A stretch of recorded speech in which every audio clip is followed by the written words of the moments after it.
స్వయంగా సంతకం పెట్టి ప్రతి ఇంటికి పంపించిన ముఖ్యమైన హామీలంటూ పంపించిన ఈ పాంఫ్లెట్ మీ అందరికీ గుర్తుందా? గుర్తుందా అక్క?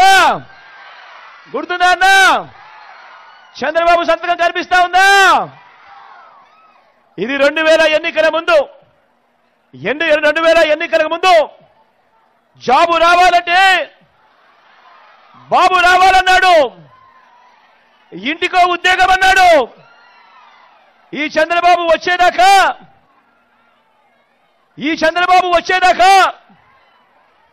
ఎన్నికలు వచ్చేదాకా ఎన్నికలు అయిపోయేదాకా ఈ చంద్రబాబు అన్న మాటలేమిటి? జాబు రావాలంటే బాబు రావాలి. ఒకవేళ జాబ్ ఇవ్వకపోతే ఏమన్నాడు? ఇంటింటికి 2000 రూపాయలు నిరుద్యోగ వృత్తి అన్నాడా లేదా? మరి 5 ఏళ్ళు